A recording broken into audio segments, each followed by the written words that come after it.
ડભોઈમાં ઉનાળાની દસ્તક સાથે લીંબુના ભાવમાં કરંટ, ગૃહિણીઓનું બજેટ ખોરવાયું। વડોદરા જિલ્લાના ડભોઈ શહેરમાં ઉનાળાની શરૂઆત સાથે જ લીંબુના ભાવમાં અચાનક જંગી ઉછાળો જોવા મળ્યો છે।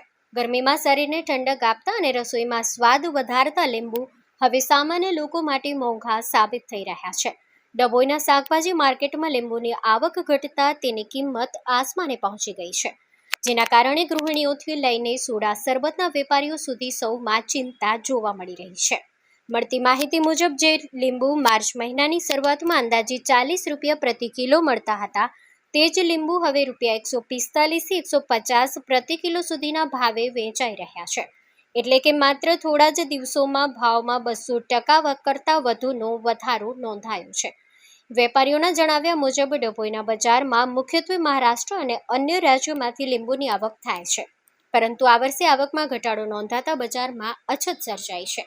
બીજી તરફ ઉનાળાની કાળઝાળ ગરમીમાં લીંબુ શરબત, સોડા અને ઠંડા પીણાની માંગ વધી જતા ડિમાન્ડ અને સપ્લાયનું સંતુલન બગડ્યું છે, જેના કારણે ભાવમાં જંગી વધારો થયો છે।